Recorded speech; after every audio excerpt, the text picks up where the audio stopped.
Capital ఇక్కడే అని ప్రకటించిన తర్వాత వాళ్ళందరూ ఆ భూములు అమ్ముకోవడం ద్వారా కొన్ని కోట్ల రూపాయల రేటు పెరిగింది, బాగుపడ్డారు కూడా, చాలామంది లాభపడ్డారు. అలా లాభపడిన వాళ్ళు కూడా మీకు ఓటేయలేదు అని ఆయన కూడా ఏం చెప్పాడు, నేను ఇల్లు కట్టుకున్నాను, నా పార్టీ ఆఫీస్ ఇక్కడే ఉంది, ఎవరు చెప్పారు రాజధాని మారుతుందని, తెలుగుదేశం పార్టీ చంద్రబాబు నాయుడు గారు మా మీద అసత్య ప్రచారం చేస్తున్నారు అన్నారు. ఇప్పుడు జనసేనతో పొత్తు పెట్టుకున్నారు, సో ఇది ఎంత మేరకు లాభిస్తుంది అనుకుంటున్నారు? శత్రువు దుర్మార్గుడు, ఆ దుర్మార్గాన్ని పోవాలంటే ఖచ్చితంగా మన మధ్య ఒక సఖ్యత ఉండాలి. షర్మిల మీ జేబులో మనిషి అయిపోయింది, చంద్రబాబు నాయుడు ఇచ్చిన స్క్రిప్ట్ని చదువుతోందని వాళ్ళ ఆరోపణ. ఆవిడ జగనన్న వదిలిన బాణమే గురి తప్పి చివరికి తిరిగి మళ్ళీ అనుకుంది.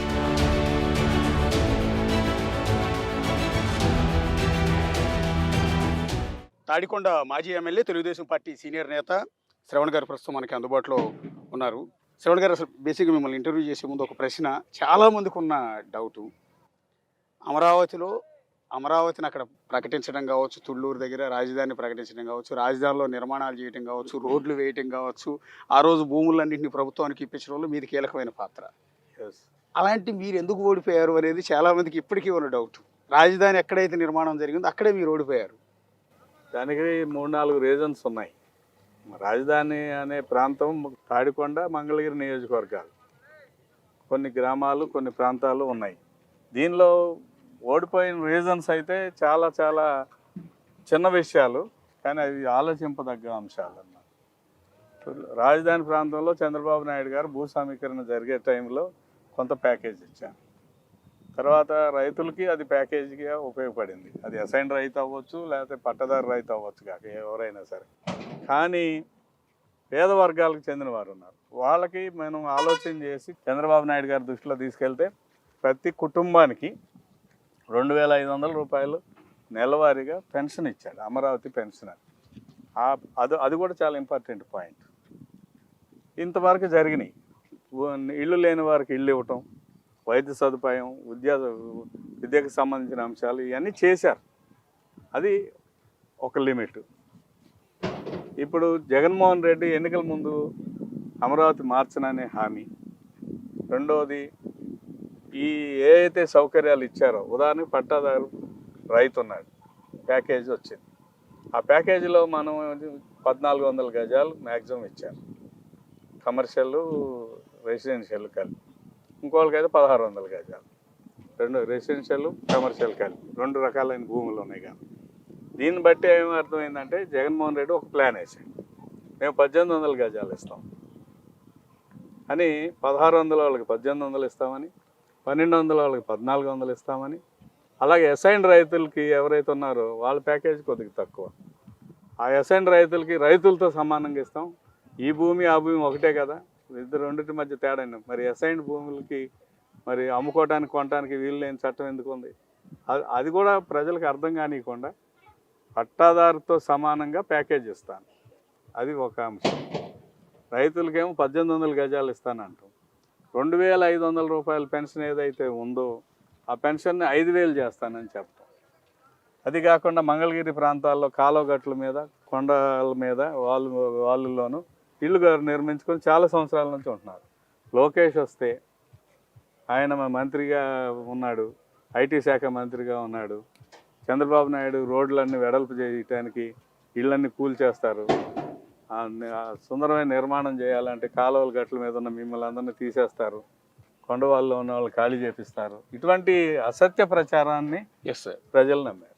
1503 రోజులుగా ప్రొటెస్టులు చేస్తున్నారు, రాజధానిని ఇక్కడ నుంచి తరలించొద్దని, రాజధాని రైతులకు అన్యాయం చేయొద్దని. సో ఈ పోరాటాన్ని మొత్తాన్ని మీరు ముందుండి నడిపిస్తూ ఉన్నారు. సో వచ్చే ఎన్నికల్లో ఈ ఎఫెక్ట్ ఎంత మేర ఉంటుంది అని? ఇప్పుడు ఇంతకుముందు నేను చెప్పిన హామీలు ఏవైతే ఉన్నాయో, జగన్మోహన్ రెడ్డి అదనంగా ఇచ్చిన హామీలు, ఆయన ఇళ్ళు తొలగించాడు. కాలువ కాబట్టి ఆయన ఇంటి దగ్గర చుట్టుపక్కల అన్నీ కూడా ఊరు వాళ్ళ గుడిసెలు అన్నీ తొలగించేసాడు. రెండవది, కొండగుట్టల మీద ఉన్న వాళ్ళందరినీ తొలగించాలని ప్రయత్నం చేశాడు, అది సక్సెస్ కాలేదు. 5000 రూపాయలు పెన్షన్ ఇస్తానన్నాడు, ఇంతవరకు 2500 నుంచి 1 ఇంచు కూడా వేయలేదు. రైతులకు అదనపు ప్యాకేజ్ 1800 గజాలు ఇస్తా అన్నాడు, అది నెరవేరకపోగా వాళ్ళకి ఉన్న అదనపు వాళ్ళకున్న సౌకర్యం ఏంటి? ఆ కౌలు ఇంతవరకు వేయాలన్నట్టయితే కోర్టుకు వెళ్ళాలి. మొదటి సంవత్సరం కోర్టు, రెండో సంవత్సరం కోర్టుకు వెళ్ళి తెచ్చుకున్నారు. మూడో సంవత్సరం వచ్చేసరికి ఇప్పుడు ఏం చేశాడు, కోర్టుకు వెళ్ళిన వాళ్ళకే కౌలు. అదొక విచిత్రమైన ఆలోచన ధోరణి. తర్వాత అసైన్డ్ రైతులు ఉన్నారు. అసైన్డ్ రైతులకి ఏం చెప్పాడు, మీ భూముల మీద ఇన్సైడర్ ట్రేడింగ్ జరిగింది, మీరు అమ్ముకోవటానికి వీలు లేదు, మీరు అమ్ముకున్నారు, అమ్ముకున్నందువల్ల సిబిసిఐడి ఎంక్వైరీ జరుగుతుంది, మీకు కౌలు లేదు. అసైన్డ్ రైతులకు కౌలు లేదు, ఒరిజినల్ రైతులు పట్టాదారు రైతులకు కౌలు లేదు, పెన్షన్ పెరగలేదు, ఇళ్ల స్థలాలకి సంబంధించిన అంశంలో ఇళ్ళు పీకేశాడు. ఆయన హామీలన్నీ నేట ముంచేశాడు మొత్తం. అది కాకుండా లంక భూములు ఉన్నాయి, తుళ్ళూరు మండలం మంగళగిరి దగ్గర పరిసర ప్రాంతాలు లంక భూములు ఉన్నాయి. ఈ లంక భూములకి ఇంతవరకు తీసుకుంటానని చెప్పలే, లేదు మేము తీసుకున్నాం, దానికి అలాట్మెంట్ చేయబోయే సమయంలో మారింది. తర్వాత పెద్ద ఎత్తున 5,200 పైగా టిడ్కో గృహాలు కట్టాం. అది ఆల్మోస్ట్ 90% అయినాయి. 90% అయినాయి ఇవ్వటానికి మేనమేషాలు లెక్కించాడు. అంతేకాదు అది ఉచితంగా ఇస్తానని హామీ ఇచ్చి వాటికి పేరు మీద లోన్లు తీసుకున్నాడు. అంటే పేదలు మోసగించబడ్డారు, రైతులు మోసగించబడ్డారు, అన్ని వర్గాల ప్రజలు దగా కాబడ్డారు. కాబట్టి ఇప్పుడు ఆ పరిస్థితి లేదు. ఖచ్చితంగా లోకేష్ గారు 25 నుంచి 30,000 మెజార్టీతో గెలుస్తారు. తాడికొండ కూడా గెలుపు దిశగానే ఉంది. అంటే బేసిక్గా చాలామంది మొన్న ఎన్నికల్లో పరాజయం చూసిన తర్వాత 2 కాన్స్టిట్యున్సీల గురించే చాలా విపరీతమైన డిస్కషన్ జరిగింది. ఒకటి తాడికొండ అయితే, 2 మంగళగిరి. ఈ 2 రాజధాని పరిధిలోకి వచ్చే నియోజకవర్గాలు. పర్టికులర్గా ఆ రోజు మీరు ఎవరినైతే భూములు ఇవ్వనన్నా కూడా వాళ్ళందరినీ ఒప్పించి బుజ్జగించి బతిమలాడి రైతులు ల్యాండ్ పూలింగ్లో భూములు ఇచ్చేలా ఒప్పించారు. సరే, ఆ తర్వాత క్యాపిటల్ ఇక్కడే అని ప్రకటించిన తర్వాత వాళ్ళందరూ ఆ భూములు అమ్ముకోవడం ద్వారా కొన్ని కోట్ల రూపాయల రేటు పెరిగింది, బాగుపడ్డారు కూడా, చాలామంది లాభపడ్డారు. అలా లాభపడిన వాళ్ళు కూడా మీకు ఓటేయలేదు అని. భూమి వాల్యూ పెరిగినప్పుడు ఇంకో 400 గజాలు ఎక్కువ వస్తుంది. Yes sir. ఆ 400 గజాల వాల్యూ ఇన్ని కోట్ల రూపాయలు, ఇన్ని లక్షల రూపాయలు అని ఆశించారు. ఇప్పుడు మనం 1,200 గజాలు ఇచ్చాము, నేను 1,400 గజాలు 1,800 గజాలు ఇస్తానన్నప్పుడు అదనంగా పెరిగిన 400 200 గజాలు వాల్యూ, గజం 30,000 రూపాయలు 40,000 రూపాయలు అయినప్పుడు 200 గజాలకి డబ్బు ఎంత కనపడుతుంది. Yes sir. అది ఒక అంశం. రెండవది ఏంటంటే, ఎందుకు వేయలేదంటే రాజధాని మారుతుందనే ఊహ ఎవరికి లేదు. Yes sir. ఆయన కూడా ఏం చెప్పాడు, నేను ఇల్లు కట్టుకున్నాను, నా పార్టీ ఆఫీస్ ఇక్కడే ఉంది, ఎవరు చెప్పారు రాజధాని మారుతుందని, తెలుగుదేశం పార్టీ చంద్రబాబు నాయుడు గారు మా మీద అసత్య ప్రచారం చేస్తున్నాడు అన్నప్పుడు అదనపు సౌకర్యాన్ని మానవ మనస్తత్వం తీసుకోవడానికి ప్రయత్నం చేస్తుంది. 2,500 ఇస్తున్నారు చంద్రబాబు నాయుడు గారు, ఇది చాలా కష్టమైంది అయినా, ఆర్థిక పరిస్థితుల ప్రకారం కష్టమైంది అయినా అని తెలుసు, కానీ 5,000 ఇస్తా అంటున్నాడు కదా. పెన్షన్ 5,000 పేద వర్గాలకి, 2,500 నుంచి 5,000 రూపాయల పెన్షన్ ఇస్తానన్నది ఎంతో కొంత ఆలోచింపజేస్తుంది కదా. ఇటువంటి అంశాలని నమ్మి మోసపోయారు. ఆ మోసాన్ని తెలుసుకున్నారు. ఇప్పుడు ఈ రాజధాని ఎఫెక్ట్ అనేది ఏదైతే రాజధాని నిర్మాణ పనులు ఆగిపోవడం కావచ్చు, 3 రాజధానుల ప్రతిపాదన తీసుకురావటం కావచ్చు, ఈ ప్రభావం ఎన్ని జిల్లాల మీద పడే అవకాశం ఉంటుందండి? ఇటు నుంచి 2-3 జిల్లాలు, అంటే రాజధాని నుంచి ఇటు 3 అటు 3 6 జిల్లాల మీద ఖచ్చితమైన ప్రభావం ఉంటుంది. అంటే up to Nellore, up to East Godavari. Yes, okay, తప్పకుండా ఉంటుంది. అక్కడి నుంచి ఉత్తరాంధ్ర ఎలాగూ చంద్రబాబు నాయుడు గారి మీద ప్రేమాభిమానాలు ఉన్నాయి, తెలుగుదేశం మీద ఉంది, హుదూదు వచ్చినా కానీ, లేకపోతే ఎప్పుడు కూడా ట్రెడిషనల్గా ఉంటుంది. దానికి తోడు ఈ రాజధాని అక్కడికి మారుస్తానని చెప్పిన తర్వాత అక్కడ జరుగుతున్న భూ కబ్జాలు, కొద్దిగా ప్రశాంతమైన వాతావరణం, ఆ వాతావరణంలో మేము బతికే వాళ్ళని, మమ్మల్ని కావాలని రౌడీజం వైపుకి, భూ కబ్జాల వైపుకి తీసుకెళ్తుంది వైసీపీ ప్రభుత్వం. అక్కడ విజయసాయి రెడ్డి కానీ, సుబ్బారెడ్డి కానీ, వీళ్ళ మనుషులు కానీ చేస్తున్న అరాచకాలు, కంపెనీలు బయటికి పంపించేసి ఆక్రమణలు, ఇవన్నీ వాళ్ళకి అర్థమైపోతున్నాయి. రాజధాని కావాలన్న దాన్ని మాకు ఇస్తున్నారనే సంతోషం కంటే వీళ్ళు వస్తే మాకు జరగబోయే నష్టం చాలా ఎక్కువ, మా ప్రశాంత జీవనం పోతుంది, మా అభివృద్ధి కూడా నాశనం అయిపోద్ది అని. అమరావతి రైతులు అవుట్ అండ్ అవుట్ మీ వైపు ఉండొచ్చు, ఆ రాజధాని ఇక్కడ నుంచి తరలించారను, లేకపోతే వేరే వేరే కారణాలతో మీకు సపోర్ట్ చేయొచ్చు. కానీ వైజాగ్ రాజధాని వస్తుంటే తెలుగుదేశం పార్టీ నాయకులు కావాలని అడ్డుకున్నారన్న కోపం అక్కడ ఓటర్లు ఏముండదా? ఉండడానికి అవకాశం లేదు. ఎందుకంటే మీరు అభివృద్ధి కాముకులు కాదు. Yes sir. శాంతి భద్రతలు బేసిక్గా ఉంటాయని చెప్పలేము. మీ దౌర్జన్యాలు, దందాలు ఇవన్నీ కూడా మీ మనుషులతో అలవాటు అయిపోయింది. అది కాకుండా విశాఖపట్నాన్ని డెవలప్ చేయనని తెలుగుదేశం చెప్పట్లా.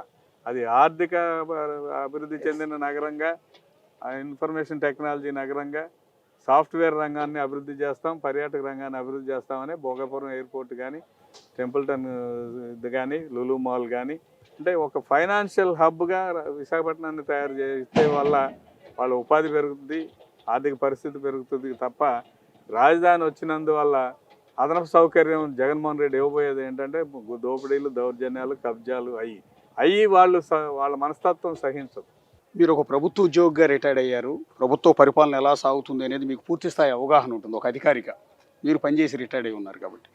ఒక మాట చెప్పండి, ప్రజెంట్ ఆంధ్రప్రదేశ్ రాజధాని ఏది? చెప్పడానికి ఏం లేదు, అఫీషియల్గా అయితే లేదు. కానీ కేంద్ర ప్రభుత్వ గజెట్లో కానీ ప్రజల యొక్క మనసుల్లో కానీ చట్టపరంగా కానీ ఆంధ్రప్రదేశ్ రాజధాని అమరావతి. కానీ జగన్మోహన్ రెడ్డి దాన్ని గుర్తించట్లా. అంటే అదే లైన్ రేపు పొద్దున్న ఎలక్షన్లో వైసీపీ చెప్పే అవకాశం లేదంటే మేము 3 రాజధానులు అన్నాం, అలాగని అమరావతిలో రాజధానిని పూర్తిగా తీసుకెళ్తామని అనలేదు కదా. ఇది శాసన రాజధాని అని చెప్పాం, వైజాగ్ ఎగ్జిక్యూటివ్ క్యాపిటల్ అని చెప్పాం, కర్నూలు లీగల్ క్యాపిటల్ న్యాయ రాజధాని అని చెప్పాము. సో ఇక్కడ మేమేం అన్యాయం చేయలేదని కదా వాళ్ళు పదే అంటున్నమాట. అన్యాయం చేయలేదు, సరే బాగుంది కదా. మీరు శాసన రాజధాని అంటున్నారు కదా, శాసన రాజధానిలో కించిత్తు అభివృద్ధి చేశారా? ఇక్కడ ఉన్నాయన్ని తీసేయడమే కదా. రోడ్డు అన్న వేసారా? కనీసం శాసనాలు చేయడానికి మీరు అసెంబ్లీ పెట్టినప్పుడు ఎమ్మెల్యేలు అన్న వస్తారు కదా, వాళ్ళ కోసం రోడ్డు వేసారా? ఐఏఎస్ ఆఫీసర్లు ఎమ్మెల్యేలకి క్వార్టర్స్ కట్టారు, శాసనాలు చేసేవాళ్ళు ఉండాలి కదా. ఆ క్వార్టర్స్ 90% పూర్తయినాయి కదా. వాటిని మీరు ఎందుకు పూర్తి చేసి ఇక్కడ మేము అభివృద్ధి చేస్తామని చెప్పట్లేదు? అంటే ఇంతవరకు మీరేం చేయకపోతే ఎవరు నమ్ముతారు? అసలు ఇంకోటి, అది చట్టబద్ధంగా ఎట్లా చెల్లుతుంది?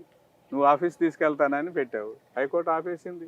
అంటే వాళ్ళు ఇప్పటికీ చాలామంది వైసీపీ నాయకులు అంటున్నది ఏంటంటే, మేము ఒక పర్పస్తో 3 ప్రాంతాలు అభివృద్ధి చెందాలన్న ఉద్దేశంతో 3 రాజధానులు పెట్టాం, దాన్ని టీడీపీ అడ్డుకుంది, కోర్టులో కేసులు వేసింది. వాళ్ళు అన్న ప్రకారం ఇక్కడ నుంచి రాజధాని అసలు పట్టుకెళ్ళలేదు. ప్రస్తుతానికి యాజ్ యూజువల్గా అమరావతి క్యాపిటల్గా ఉంది. సీఎం ఇక్కడే ఉన్నాడు కదా, వైజాగ్ వెళ్తానన్నా కూడా వెళ్ళే పరిస్థితి లేదు కాబట్టి మేము ఇక్కడే ఉన్నాం, రాజధాని ఇక్కడే ఉంది కదా, ఇంకా మీకు నష్టం ఏంటని అడుగుతున్నారు. నష్టం ఏంటనేది, నువ్వు నష్టం చేయటానికి ఈ ప్రాంతం రాజధాని అంటున్నావు. నువ్వు అసెంబ్లీ మునిగిపోయే చోట పెడతావా? మునిగిపోద్ది అంటున్నావు. బొంబాయి మునిగింది, హైదరాబాద్ మునిగింది, చెన్నై మునిగింది, బెంగళూరు మునిగింది, కానీ అమరావతి మునగలా. కానీ నువ్వు అసత్య ప్రచారం చేస్తున్నావు. ఈ ప్రాంతం మీద, ఈ ప్రాంత ప్రజల మీద, ఈ ప్రాంత కల్చర్ మీద దాడి చేస్తున్నావు. సో తమ్మినేని సీతారాము ఒక మాట మాట్లాడాడు స్పీకర్ గారు. ఏమంటాడు?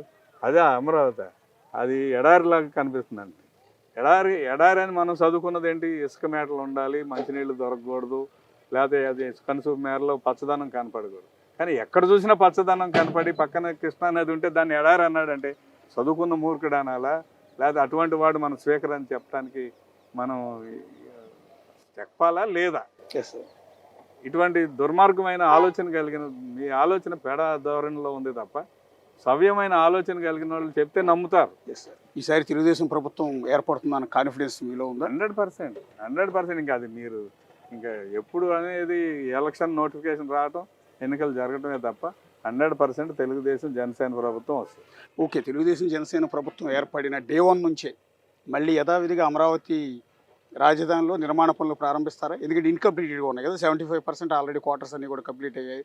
సీడ్ యాక్సెస్ రోడ్డు కావచ్చు, ఇతర ఇవన్నీ కూడా మళ్ళీ పనులు యథావిధిగా స్టార్ట్ అవుతాయా? టోటల్ ప్రాజెక్టు రాజధాని అనేది ఒక షేప్లోకి రావడానికి ఎన్నికలు అయిపోయిన తర్వాత ముఖ్యమంత్రిగా బాబు గారు ప్రమాణ స్వీకారం చేసిన దగ్గర నుంచి 3 సంవత్సరాల్లోపు పూర్తయి రాజధాని కూడా కంప్లీట్ అయ్యి. బట్ నిధులు కావాలి కదా. నేనేమంటానంటే, ఇప్పుడు మీరే అంటున్నారు రాష్ట్రం అప్పుల పాలైపోయిందని, 10 లక్షల కోట్ల అప్పులు తెచ్చారు అని, ఉచితంగా పథకాల పేరుతో ఇష్టం వచ్చినట్టు దోచిపెడుతున్నారు అని, దుర్వినియోగం చేస్తున్నారు అని.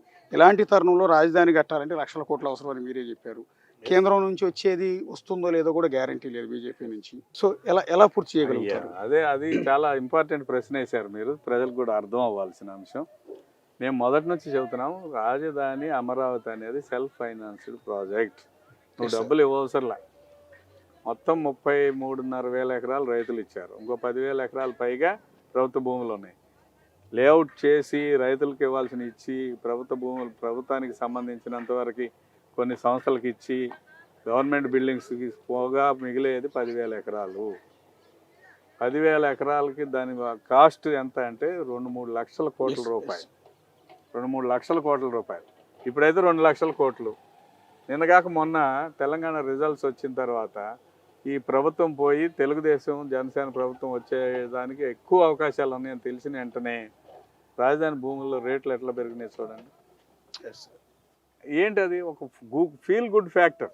Yes sir. ఆ ఫీల్ గుడ్ ఫ్యాక్టర్ ప్రభుత్వం దగ్గర ల్యాండ్ బ్యాంకు 10,000 ఎకరాలు ఉంటుంది.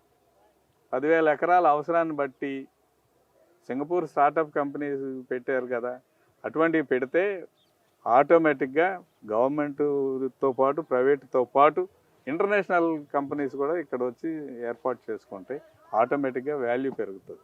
పెరిగితే ఆటోమేటిక్గా రొటేషన్ కాదు. ఇది మీకు సింపుల్ లాజిక్ అండి. ఎందుకంటే మేము బాంబే స్టాక్ ఎక్స్చేంజ్లో అమరావతికి సంబంధించిన బాండ్స్ ఇష్యూ చేస్తాం. బాండ్స్ ఇస్తే క్రిసిల్ రేటింగ్లో టాప్ రేటింగ్ ఇచ్చి గంటలోపు మొత్తం అమ్ముడైపోయినాయి. అది that is the branding of Chandrababu Naidu గారు. చంద్రబాబు నాయుడు గారు ప్రభుత్వం చేపట్టారు అనగానే ఆర్థికపరమైన అంశాల మీద అభివృద్ధి కోసం ముందుకు వెళ్తాడు చంద్రబాబు నాయుడు గారు. ఏ ఒక్క అవకాశాన్ని వదులుకోవడం అనేది చంద్రబాబు నాయుడు గారి నైజం. అంటే మీరు గతంలో అమరావతిని ఇక్కడ ప్రకటించిన తర్వాత అనేక ప్రపంచవ్యాప్తంగా ఉన్న ప్రభుత్వాలతో కావచ్చు, లేకపోతే వివిధ సంస్థలతో మీరు అగ్రిమెంట్ చేసుకుంటూ ఉన్నారు. పర్టికులర్గా దుబాయ్ లాంటి సంస్థలు, దుబాయ్ నుంచి కొన్ని హాస్పిటల్స్ని తీసుకొచ్చారు, వాళ్ళతో అగ్రిమెంట్ చేసుకున్నారు, వాళ్ళకు భూములు ఇచ్చారు, వాళ్ళు శంకుస్థాపనలు చేశారు. కానీ ఈలోపు మీ గవర్నమెంట్ ఎప్పుడైతే పడిపోయిందో ఆ తర్వాత వాళ్ళందరూ వెనక్కి వెళ్ళారు. మళ్ళీ ఆయా సంస్థలన్నింటినీ మళ్ళీ పిక్ చేసుకొస్తారా? వాళ్ళు చంద్రబాబు నాయుడు గారు వచ్చారంటే వస్తాయి. 133 సంస్థలు అగ్రిమెంట్ చేర్చుకున్నారు, ఇంక్లూడింగ్ అందులో government, central government, reserve bank ఉంది, బ్యాంక్స్ ఉన్నాయి, ప్రైవేట్ హాస్టల్స్ ఉన్నాయి, హాస్పిటల్స్ ఉన్నాయి, అదే వైఎంసీఐ లాంటి ఇంటర్నేషనల్ సంస్థలు ఉన్నాయి. ఇటువంటివి అన్ని 132 సంస్థలకు స్థలం కేటాయించబడింది. వాళ్ళందరూ కూడా ఇక్కడ ఏం డెవలప్మెంట్ లేక ఏం చేయాలి అర్థం. ఇండియన్ పోస్టల్ డిపార్ట్మెంట్ కూడా స్థలం తీసుకుంది. సో అవన్నీ మళ్ళీ వస్తాయి. అది కాకుండా మీకు సింపుల్ ఎగ్జాంపుల్ చెబుతున్నాను. ఈఐటి ఒకటి, Vellore institute of technology Amaravati campus పెట్టుకున్నారు. అలాగే ఎస్ఆర్ఎం యూనివర్సిటీ పెట్టారు, మాతా అమృతానంద యూనివర్సిటీ పెట్టారు. ఈ మూడిట్లో చదువుతున్న విద్యార్థుల సంఖ్య 25,000. 25,000 మంది వచ్చి ఇక్కడ చదువుకుంటున్నారంటే ఎంత ఎకానమీ గ్రో అవుతుంది. కేవలం జగన్మోహన్ రెడ్డి అసంబద్ధ నిర్ణయాల వల్ల ఈ ప్రాంతం నుంచి చాలామంది వలసపోయే వాళ్ళే కానీ, ఎందుకంటే ఒక్క విఐటి ఇన్స్టిట్యూట్లో చదివే 8,000, 9,000 మంది పిల్లల కోసం హాస్టల్స్, అకామిడేషను, దానిలో పనిచేసేవాళ్ళు, ఎంప్లాయీస్, టీచింగ్, నాన్ టీచింగ్, అంటే సపోర్టింగ్గా పనిచేసే వాళ్ళ సంఖ్య చాలా ఎక్కువ అయిపోయింది. ఇప్పుడు జనసేనతో పొత్తు పెట్టుకున్నారు. సో ఇది ఎంత మేరకు లాభిస్తుంది అనుకుంటున్నారు? అంటే ఇంకో పక్క ఏమవుతుందంటే, అదే జనసేనతో పొత్తు పెట్టుకున్నప్పుడు చాలామంది సీట్లను త్యాగం చేయాల్సిన పరిస్థితి అనివార్యంగా ఏర్పడుతుంది. సో ఆ టైంలో కొంత ఇబ్బందికరమైన పరిస్థితి రెండు పార్టీల మధ్య తలెత్తుతుంది. ఆ వ్యాక్యూమ్ని ఎట్లా ఫీల్ చేసుకుంటారు? మీరు చెప్పింది 100% కరెక్ట్. వ్యక్తిగతంగా ఆలోచన చేస్తే నష్టపోయినట్టు కనిపిస్తుంది.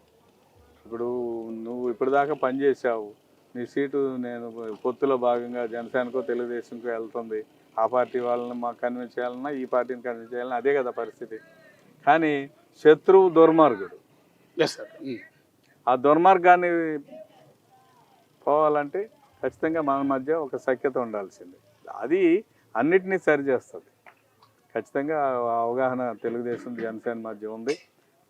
దుర్మార్గాన్ని పారదోలటానికి కోసం మనం చిన్నప్పుడు చెప్పేవాళ్ళు కదా, ఒక కుటుంబం కోసం ఒక వ్యక్తిని బలి ఇవ్వచ్చు, ఒక ఊరు కోసం వ్యక్తిని బలి ఇవ్వచ్చు, లేకపోతే ఒక దేశం కోసం కొంతమందిని త్యాగం చేయొచ్చు అన్నట్టుగా పార్టీలు కూడా అటువంటి త్యాగాలకు సిద్ధమయ్యే పొత్తుకెళ్తాం. ఇప్పుడు మీ ప్రభుత్వం ఏర్పడిన తర్వాత మీరు ఇప్పుడు ఏవైతే ఆరోపణలు చేస్తున్నారో, ఒకటి లిక్కర్ ఇష్టం వచ్చినట్టు దోచుకున్నారు లిక్కర్లో అని, మైనింగ్కి సంబంధించిన వ్యవహారాలు అక్రమాలు జరిగాయని, ఇసుక కుంభకోణం జరిగిందని, ఇట్లా చాలా వ్యవహారాల్లో మీరు ఆరోపణలు చేస్తున్నారు. వీటన్నిటి మీద కూడా విచారణ జరిపిస్తారా? జరిపించాల్సిందే. ఎందుకంటే లిక్కర్ గురించి చెప్పారు మీరు. తయారీదారు ప్రభుత్వమే, ఆయన కంపెనీలే. కొనుగోలుదారు అదే, బెవరేజ్ కార్పొరేషన్ ద్వారా కొనుగోలు అయింది. అమ్మకందారు అతనే, వసూలుదారు అమ్మిన తర్వాత వచ్చిన డబ్బులు కూడా లెక్కగట్టేది. వాటికి అందులో ప్రతి స్టేజ్లో పిల్ఫరేజ్ ఉంది. ఎంత తయారవుతుంది, ఎంత కొంటున్నారు, ఎంత పబ్లిక్కి వెళ్తుంది అని మీకు చాలా అద్భుతమైన అంశాల్లో వాళ్ళు అసంబద్ధమైన ఆలోచనలు బయట పెట్టారు. ఒక గోడౌన్లో లిక్కర్ సీజ్ చేశారు, అక్రమ లిక్కర్ అని సీజ్ చేశారు, షాపు సీజ్ చేశారు. ఏమైపోయిందంటే సరుకు కనపడలా. ఏమైపోయిందంటే ఎలుకలు తాగేసినాయి అని చెప్పారు. అలాగే ఉచితంగా ఆ రోజు ఇసుకిచ్చి ఓన్లీ డంపింగ్ ఛార్జెస్ తీసుకొని ప్రజలకు ఉచితంగా ఇసుకిస్తే అందులో ఆరోపణ జరిగింది అని పెద్ద ఎత్తున ఆరోపణలు చేశారు. ఈరోజు అసలు ఎంతకి ఇసుక అమ్ముతున్నారు అనేది మీరు చెప్తే భవన నిర్మాణ కార్మికులను అడిగితే స్పష్టంగా చెబుతారు. ఎందుకు వాళ్ళకి పనులు దొరకట్లేదంటే ఇసుక సరైన ఇసుక దొరకపోవటం. పోనీ ఎంత రేటు పెట్టుకున్నా ప్లాస్టింగ్ ఒక టైపు కావాలి, కట్టుబడికి ఒక రకం కావాలి, ఫిల్లింగ్ ఒక రకం కావాలంటే అన్నిటికీ ఒకే రకం తీసుకొచ్చి డంప్ చేసి తీసుకొచ్చి నాసి రకమైన ఇసుక, ప్లాస్టింగ్కి ఫైన్ క్వాలిటీ కావాలి. ఆ తేడా కూడా. అలాగే గనుల గురించి చెప్దాం, క్వారీయింగ్ చూద్దాం. గ్రానైట్ ఎంత మెజర్మెంట్ ప్రకారం తవ్వుతున్నారు, ఎంత అక్రమంగా వెళ్తుంది, ఇవన్నీ లెక్కలు తీయాల్సిన అవసరం ఉంది. ఒకటే కాదు, అనేక అంశాల్లో. ఇప్పుడు ఇళ్ల స్థలాల పేరు మీద భూమి కొన్నారు, 25 లక్షల భూమిని 70 లక్షలు కోటి రూపాయలు వేశారు. తెనాలి నియోజకవర్గంలో జరిగింది, ప్రతి నియోజకవర్గంలో జరిగింది, మా నియోజకవర్గంలో కూడా జరిగినాయి గతంలో. ఏంటయ్యా అంటే రైతులకి దగ్గర ముందే డబ్బులు తీసేసుకొని మీరు ఈ భూమికి ఎక్కువ రేటు ఇప్పిస్తామని ప్రలోభ పెట్టి కొన్నది. అది ప్రలోభం పడినది వైసీపీ నాయకుడే కొనేసేసి ప్రభుత్వానికి ఎక్కువ రేటుకి ఇచ్చారు. ఇందులో కలెక్టర్లు ఇన్వాల్వ్ అయ్యారు, ఎమ్మెల్యేలు ఇన్వాల్వ్ అయ్యారు, స్థానిక వైసీపీ నాయకత్వం ఇన్వాల్వ్ అయ్యారు. ఇప్పుడు వైఎస్ జగన్ సొంత సోదరి అంటే తోడబుట్టిన చెల్లెలు షర్మిల బయటకు వచ్చారు, కాంగ్రెస్ పార్టీ అధ్యక్షురాలుగా బాధ్యతలు చేపట్టారు. వచ్చిన రోజు నుంచి సొంత అన్నపైనే విమర్శలు చేస్తున్నారు. పర్టికులర్గా మీరు ఏవైతే విమర్శలు చేస్తున్నారో తెలుగుదేశం పార్టీ, అవే రకమైన విమర్శల్ని షర్మిల కూడా సొంత చెల్లెలు కూడా చేస్తున్నారు. ఇది జగన్కి నెగిటివ్ అయ్యే అవకాశం ఉంటుందా? టీడీపీకి ఏమైనా ప్లస్ అయ్యే అవకాశం ఉంటుంది? ఇదంతా అసలు వాళ్ళ ప్లస్ వాళ్ళ మైనస్లు మాకు అనవసరం. మేము ఈ రాష్ట్ర ప్రభుత్వం చేసిన దోపిడీని, దౌర్జన్యాల్ని, దుర్మార్గాల్ని, కబ్జాల్ని, శాంతి భద్రతలు సరిగ్గా ఉంచలేని పరిస్థితిని, ఈ అన్నింటినీ, నిరుద్యోగుల్ని దగా చేసిన విధం, పేద వర్గాలని దగా చేసిన విధం, వీటిని ప్రజల్లో తీసుకెళ్తున్నాం. చంద్రబాబు నాయుడు గారు సభల ద్వారా ప్రశ్నిస్తూ ఉన్నాడు, దీనికి సమాధానం చెప్పంటున్నాడు. ఆ సమాధానం చెప్పే పరిస్థితుల్లో లేదు. మేము చెప్పేది వాస్తవం అని వాళ్ళ చెల్లెలు చెబుతుంది. ఇప్పుడు మొన్నటిదాకా మేము చెబితే ప్రతిపక్షం. అవును, ఇప్పుడు ఆమె వేరే పార్టీ అయినా కూడా కాదు, సొంత అన్న గురించి భాగవతం అంతా చెల్లెలు చెబుతుంది. ఇప్పుడు ప్రజలు కూడా ఆలోచిస్తారుగా, చంద్రబాబు నాయుడు గారు ఇది 2 ఏళ్ల నుంచి చెబుతున్నారు, రాష్ట్రం నాశనం అయిపోతుందని చెబుతున్నారు. పవన్ కళ్యాణ్ గారు పక్కన ఎలుగెత్తి చాటుతున్నారు, ప్రతిపక్షాలు అన్నీ చెబుతున్నాయి, సొంత చెల్లెలు కూడా చెబుతుంది. చెల్లెలు కూడా ఏం చెబుతుందంటే, మా అన్న నాకే అన్యాయం చేశాడు, సొంత చెల్లెలకి అతను జైల్లో ఉంటే అతని కోసం కృషి చేసిన అమ్మ చెల్లిని దూరం పెట్టేశాడు. అంటే సొంత చెల్లి మీద, తల్లి మీద ప్రేమ లేనివాడు రాష్ట్ర ప్రజల మీద ప్రేమ ఉంటుందని ఎవరు నమ్ముతారు? ఇది ప్రజలు ఆలోచిస్తారు. ఖచ్చితంగా ఎవరు అయితే గవర్నమెంట్లోకి వస్తారనుకుంటారు వాళ్ళకే ఓటేస్తారు. ఇప్పుడు మీరు ఆరోపణలు చేస్తే, మీ పార్టీ ఆరోపణలు చేస్తే ఆటోమేటిక్గా మీరు రాజకీయం కోసం ఆరోపణలు చేశారు, కావాలని జగన్ మీద బురద జరుగుతున్నారనేవాడు. కానీ ఇవాళ తన ఒకే తల్లికి పుట్టిన తన సొంత చెల్లెలు ఆయన మీద అవినీతి ఆరోపణలు చేస్తుంది. ఆమె చెప్పిన దానికి స్టాంప్ వేసినట్టే కదా మీరు చెప్పింది? నేను చెప్పిన దానికి ఆమె స్టాంప్ వేసినట్టే. నేను చెప్పిందే రాజకీయపరమైన ఆరోపణ అని సమర్థించుకోవచ్చు. ఆమె చెబుతుంది. చివరికి ఏం చెబుతున్నారంటే ఆమె రెడ్డే కాదని చెబుతున్నారు వైసీపీ వాళ్ళు. ఇప్పుడు వైఎస్ రాజశేఖర రెడ్డి తనయని నేను అని చెప్తుంది. సరే, తెలంగాణలో పార్టీ పెట్టినప్పుడు లేదు, ఈయన విభేదించి రాజకీయాల్లో తిరుగుతున్నప్పుడు లేదు. కానీ ఆంధ్రప్రదేశ్లోకి వచ్చి ఆయన విమర్శిస్తుంటే చెల్లి కాకుండా పోయిన పరిస్థితి ఆయన పేపర్లోను, టీవీలోను మాట్లాడిస్తున్నాడు కదా. అంటే జగన్మోహన్ రెడ్డి ఎంతకైనా గుండెలు తీసిన బంటు, ఎంతకైనా సరే తెగిస్తాడు తన అధికారం కోసం. గతంలో చదువుకున్నాం మనం, రాజరిక వ్యవస్థలో చెల్లెల్ని, తల్లిని, తమ్ముళ్ళని చంపి తండ్రిని ఖైదీ చేసి రాజ్యాలకు వచ్చాడు పలానా చక్రవర్తి, పలానా రాజు అని చెప్పుకున్నాం. ఈ రోజున జగన్మోహన్ రెడ్డి రూపంలో ప్రత్యక్షంగా చూస్తున్నాం. అంటే షర్మిలని మీరే ప్యాకేజ్ ఇచ్చి మాట్లాడిస్తూ ఉన్నారు, షర్మిల మీ జేబులో మనిషి అయిపోయింది, చంద్రబాబు నాయుడు ఇచ్చిన స్క్రిప్ట్ని చదువుతోందని వాళ్ళ ఆరోపణ. సరే, ఇంతకుముందు అప్పుడు ఆవిడ రెడ్డే, ఆవిడ పార్టీ ప్రకారం ఆవిడ షర్మిల మాకు మా మనిషే, తెలంగాణలో ఆవిడ పని చేసుకుంటున్నారు. ఆ రోజు వేరు, ఈరోజు మా పార్టీకి ప్యాకేజ్ అని ఎట్లా మాట్లాడతారు అసలు? అంటే అప్పుడు జగనన్న వదిలిన బాణాన్ని ఆవిడ చెప్పింది, కానీ ఇప్పుడు వైసీపీ నేతలు అంటుంది ఇప్పుడు చంద్రన్న వదిలిన బాణం అని. ఆమె కదా చెప్పింది, ప్రజలు నమ్మారు. ఇప్పుడు ఆవిడ చెప్తేనే నమ్మాలి. ఆవిడ జగనన్న వదిలిన బాణమే, ఊరు తప్పి చివరికి తిరిగి మళ్ళీ వెనక్కి వస్తుంది. సరే, చివరిగా ఒక మాట, రాజధాని రేపు గెలిస్తే మీరు రాజధానిలో ఏదైతే కోర్ క్యాపిటల్ ఎమ్మెల్యే అవుతారు, చాలా కీలకమైన ప్రదేశంలో మీరు ఎమ్మెల్యేగా గెలిచే అవకాశం ఉంటుంది. వస్తే ఈసారి క్యాబినెట్లో శ్రవణ్ గారిని చూసే అవకాశం ఉంటుందా? ఇది క్యాబినెట్ విషయం పోయినసారి కూడా మీలో లాంటి జర్నలిస్టులతో చాలాసార్లు చెప్పాను. ఇది పూర్తిగా ముఖ్యమంత్రి గారి సొంత నిర్ణయము, అది ప్రెరోగేటివ్ ఆఫ్ సీఎం. ఆయన గారు నిర్ణయించుకుంటే ఎవరైనా అవుతారు, నిర్ణయించుకోకపోతే ఎమ్మెల్యే కంటే పదవి ఏం గొప్ప అంటే పదవి. మీ గురించి పర్టికులర్గా ఎందుకు అడుగుతున్నాం అంటే వేరే వాళ్ళని అడగట్లా, వేరే వాళ్ళు ఎవరైనా మీరు మినిస్టర్ అవుతారా అని అడగట్లా. మిమ్మల్ని పర్టికులర్గా అనేది ఏంటంటే మీరు కోర్ క్యాపిటల్లో ఎమ్మెల్యే, చాలా కీలకమైన ప్రదేశంలో మీరు ఎమ్మెల్యేగా ఉన్నారు. రెండోది ప్రభుత్వ అధికారిగా మీరు పనిచేసిన అనుభవం, పాలన గురించి మీకున్న అవగాహన, వీటన్నిటికి తోడు మీ సామాజిక వర్గం. సో వీటన్నిటిని బేస్ చేసుకుని క్యాబినెట్లోకి వెళ్ళే అర్హత మీకు ఉంది అనేది ఉన్న డిస్కషన్ బేస్ చేసుకుని అడుగుతున్నాం. చంద్రబాబు గారు తలుచుకుంటే ఇస్తారు, దాన్ని యాక్సెప్ట్ చేస్తాం, కష్టపడి పని చేస్తాం. ఆయన రకరకాల, ఎందుకంటే క్యాపిటల్ ఆయన కూడా ఉంటాడు కదా. Yes sir. సో ఆయనతో పాటు నేను ఒక ఎమ్మెల్యేగా నేను ఉంటాను, ఆయన ముఖ్యమంత్రిగా ఉంటారు. అంతకంటే పెద్ద అవకాశం ఏముంటుందిలే కానీ, బట్ ఇస్తే కాదనేది ఏముంటుంది. Yes sir. రెండోది నేను కష్టపడి పనిచేసేవాడిని, మీరు అన్నట్టు క్వాలిఫికేషన్స్ ఉన్నాయి. Yes sir. రెండోది పార్టీకి లాయలిస్ట్గా ఉంటాను, చంద్రబాబు నాయుడు గారి మీద అభిమానం. సో వీటన్నిటిని ఆయన మెచ్చుకొని పరిస్థితులు సమీకరణలు సహకరిస్తే అయితే తప్పకుండా పనిచేస్తాను, పార్టీ నిర్మాణానికి విపరీతంగా పనిచేస్తాను. Yes sir. Thank you sir. All the best, all the best Shravan garu. Thank you. ఇది తాడికొండ టీడీపీ ఎమ్మెల్యే అభ్యర్థి, మాజీ ఎమ్మెల్యే శ్రవణ్తో నేను ఎమ్మెల్యే. మరొక నాయకుడితో మరొక నియోజకవర్గం నుంచి మళ్ళీ కలుద్దాం. అంతవరకు signing off. This is Ashok.